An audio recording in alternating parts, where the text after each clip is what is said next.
Aí a primeira pergunta, que é para completar dentro do texto áudio. Então entra e fecha a porta sobre ti e sobre os teus filhos, e deita o azeite em todos aqueles vasos, e põe à parte o que estiver cheio, segundo de Reis 4:4. Nossa verdade prática agora, segunda aí para completar. A história da multiplicação do azeite da viúva mostra claramente que o Senhor é soberano e gracioso para suprir todas as necessidades de seus filhos. Dentro dos comentários e da introdução e da revista, vamos ver número 3. O que nos mostra a narrativa bíblica sobre a multiplicação do azeite na casa da viúva? Segundo de Reis 4, de 1 a 7. Então, o pouco torna-se muito, a escassez converte-se em abundância, o vazio fica cheio, a graça de Deus alcançar os corações desesperados. Dentro da primeira parte, a motivação do milagre, pergunta número 4. Qual a motivação de Deus em realizar o milagre da multiplicação do azeite da viúva? Então, a necessidade humana e a misericórdia divina. Pergunta número 5. Quais eram a situação e a necessidade da viúva? Então, as bênçãos de Deus vêm em resposta a uma necessidade humana. O milagre ocorrido na casa da viúva de um dos discípulos dos profetas confirma esse fato, segundo de Reis 4, 1 a 7. O texto expõe a extrema penúria na qual essa pobre mulher havia ficado. Perder o marido que havia falecido e agora corria o risco de perder também os filhos para os credores, se não quitasse uma dívida. Era costume naqueles dias um credor obrigar um devedor a saldar sua dívida através do trabalho servil ou escravo, segundo de Reis 4, 1b.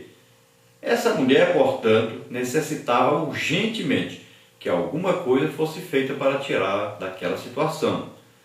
Sabedora que o profeta Eliseu era um homem de Deus, recorreu a ele. Versículo 1.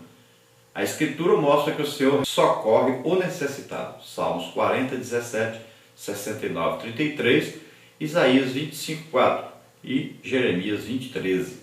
Número 6. Pergunta número 6. De que forma a misericórdia divina foi colocada em ação no caso da viúva? Não foi apenas por ser pobre que a viúva foi socorrida, nem tampouco por haver sido esposa de um dos filhos, de um dos discípulos dos profetas, segundo de Reis 4:1. O texto diz que ela clamou ao profeta Eliseu, segundo de Reis 4:1. O termo hebraico que traduz essa palavra é tsak, que possui o sentido de clamar por ajuda, chorar em voz alta. O profeta ficou sensibilizado. Deus compadeceu-se daquela mulher sofredora. O Senhor é compassivo, misericordioso e longânimo. Êxodo 34:6, segundo livro de Crônicas 30:9 e Salmos 116:5. Parte 2, a dinâmica do milagre. Pergunta número 7. Diante do clamor da viúva, o profeta Eliseu perguntou-lhe: Que te hei eu de fazer? Declara-me que é o que tens em casa. O que possuía aquela pobre viúva para ser usado por Deus? Disse: Tua serva não tem nada em casa, senão uma botija de azeite. Segundo o livro de Reis 4:2.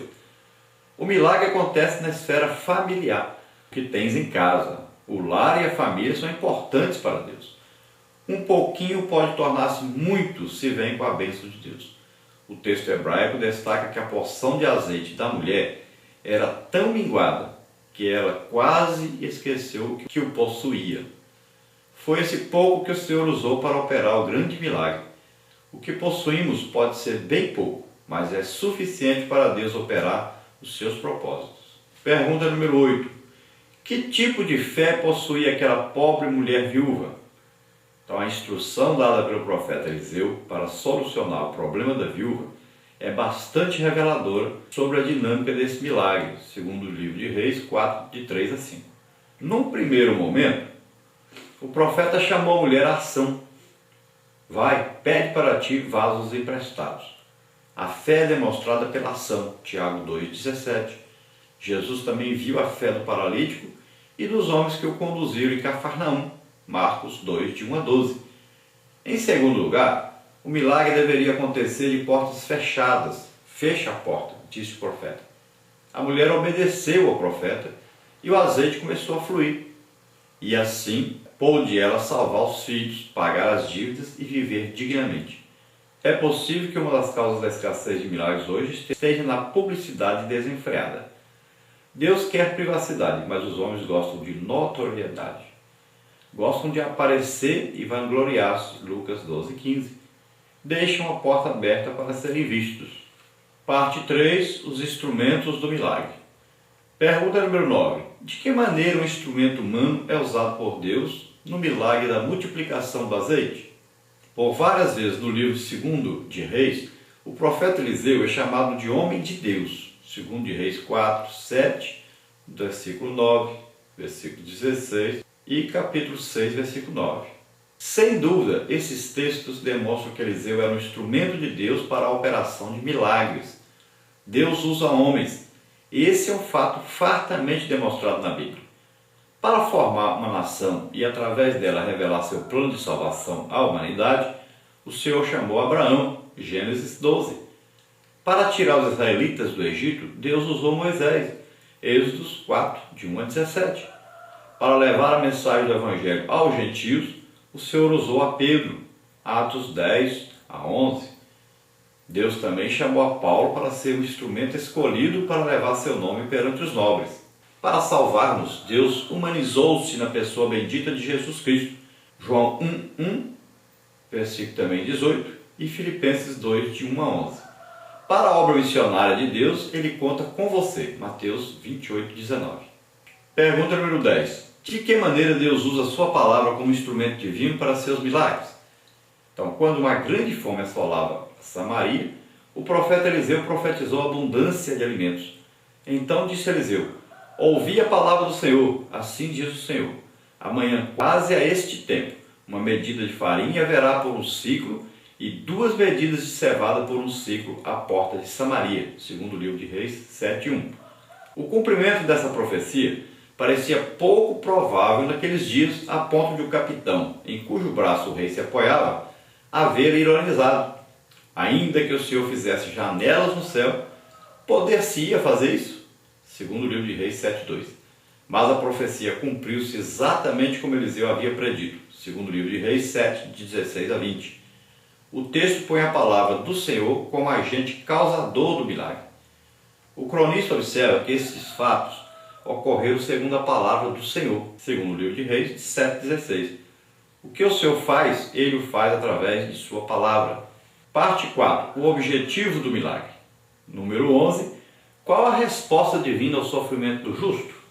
Então, todos os milagres realizados por Eliseu deixam bem claro que eles ocorreram em resposta a uma necessidade humana e também ao sofrimento, segundo o livro de Reis 4, de 1 a 38. Também o capítulo 5, do versículo 1 a 19 e o capítulo 6, de 1 a 7. O Novo Testamento mostra-nos que o Senhor Jesus libertava e curava porque se compadecia do sofrimento humano. Lucas 13, de 10 a 17 e Marcos 1, de 40 a 45.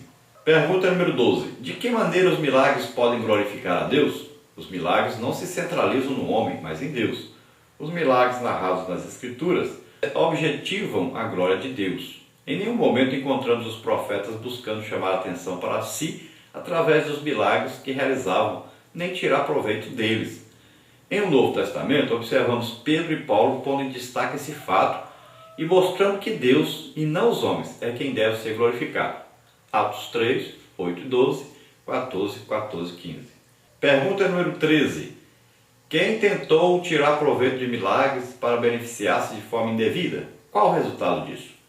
Então, Geazi, o servo de Eliseu, quando assim procedeu, foi severamente punido. Segundo de Reis 5, 20 a 27. Conclusão. Pergunta número 14, para completar. O milagre da multiplicação do azeite é um testemunho do poder de Deus que se compadece dos sofredores que o buscam de todo o coração. O foco, portanto, dessa bela história não é a viúva, nem tampouco o profeta Eliseu, mas o Senhor que, através da instrumentalidade do seu servo, abençoa essa pobre mulher. A história faz-nos lembrar um outro jeito extraordinário e muito mais relevante do que esse, a multiplicação dos peixes e pães por nosso Senhor e Salvador Jesus Cristo. Ele foi, é e sempre será a resposta a todo o sofrimento humano. Glória a Deus. Aleluia.